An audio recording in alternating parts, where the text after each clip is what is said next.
یہ عمل ہے تو چھوٹا، لیکن ایسا عمل ہے جو آپ کی تقدیر کو بدل سکتا ہے۔ بہت ہی آسان عمل ہے جسے مرد حضرات بھی کر سکتے ہیں اور عورتیں بھی کر سکتی ہیں۔ یہ عمل کیا ہے اور اس کی طاقت کیا ہے، اس حوالے سے آپ کو نبی کریم صلی اللہ علیہ وسلم کے دور کا ایک واقعہ سناتا ہوں۔ پیارے بھائیوں اور میری بہنوں، آپ نے اس ویڈیو کو بغیر اسکپ کیے دیکھنا ہے تاکہ آپ اس عمل کو اچھی طرح سے سمجھ سکیں۔ روایات میں آتا ہے کہ نبی کریم صلی اللہ علیہ وسلم نے اپنے ایک صحابی سے پوچھا کہ کیسے دن گزر رہے ہیں، تو صحابی نے عرض کیا، یا رسول اللہ صلی اللہ علیہ وسلم کیا بتاؤں، بہت ہی مفلسی اور غربت کے دن ہیں۔ بچپن میں ہی والدین فوت ہو گئے اور زندگی میں تنگیاں ہی دیکھیں، کوئی آسودگی نہیں دیکھی۔ نبی کریم صلی اللہ علیہ وسلم اپنے صحابی سے باتیں کر رہے تھے کہ حضرت جبریل علیہ السلام تشریف لائے اور آپ صلی اللہ علیہ وسلم کو یہ اطلاع دی کہ جس صحابی کے ساتھ آپ بات کر رہے ہیں اس کی زندگی کل ظہر تک ہے۔ نبی کریم صلی اللہ علیہ وسلم کی آنکھوں میں آنسو آ گئے۔ فرمایا، اے میرے صحابی، تیری سب سے بڑی خواہش کیا ہے؟ بتاؤ تاکہ میں تمہاری خواہش پوری کروں۔ صحابی کی آنکھوں میں آنسو آ گئے اور بولا، یا رسول اللہ صلی اللہ علیہ وسلم، میں نے زندگی میں کبھی میٹھا نہیں کھایا اور میری خواہش ہے کہ میں زندگی میں میٹھا کھاؤں، اور دوسری خواہش یہ کہ مجھے زندگی میں نیک بیوی مل جائے تاکہ اس کے ساتھ آسودگی سے زندگی گزاروں۔ نبی کریم صلی اللہ علیہ وسلم نے حضرت ابوبکر، عمر اور حضرت علی رضی اللہ عنہم کو بلایا اور اس شخص سے پوچھا، کیا تمہاری نظر میں کوئی رشتہ ہے؟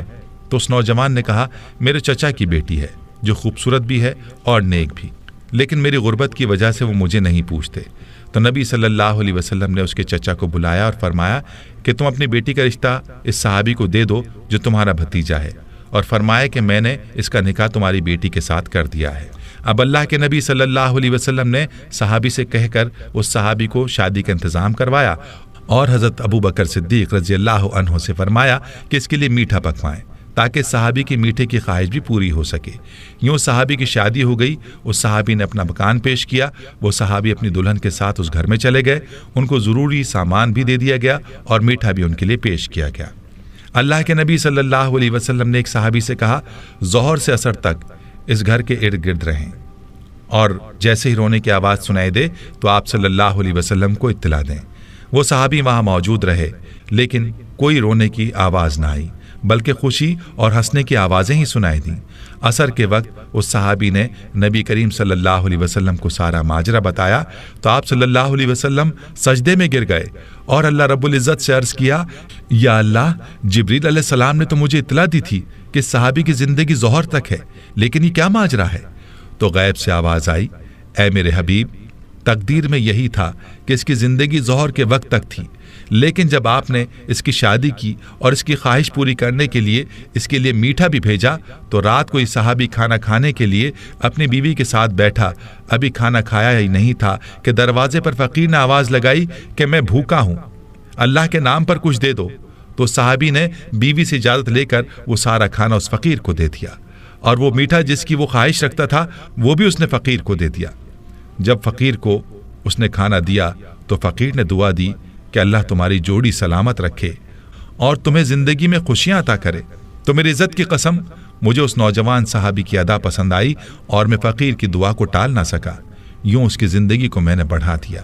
تقدیر کا لکھا یہی تھا کہ اس نے ظہر کے وقت مر جانا تھا، لیکن صدقے نے اس کی جان بچا لی۔ پیارے بھائیوں اور میری بہنوں، یاد رہے کہ صدقے میں اور دعا میں اللہ نے بڑی طاقت رکھی ہے۔ یہ دعا ہی ہے جو تقدیر کو بھی بدل دیتی ہے، اور صدقے میں بھی یہ طاقت ہے کہ وہ آفات اور آنے والی بلاؤں کو دور کر دیتا ہے۔ تو میرے بھائیوں، آج کا جو عمل ہے وہ صدقہ ہے۔ آپ نے اپنے مسائل کے حل کے لیے صدقہ کرنا ہے، اپنی پریشانیوں کو صدقے سے دور کرنا ہے، اور صدقہ بھی ایسا ہو جو کہ ضرورت مندوں کی ضرورت کو پورا کرے۔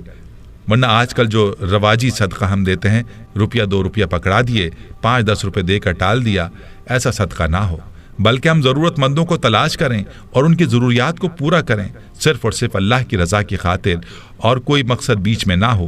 جب اس طرح کا صدقہ کریں گے تو پھر آپ دیکھیں گے کہ آپ کی پریشانیاں کیسے دور ہوتی ہیں اور آپ کی تقدیر کیسے بدلتی ہے۔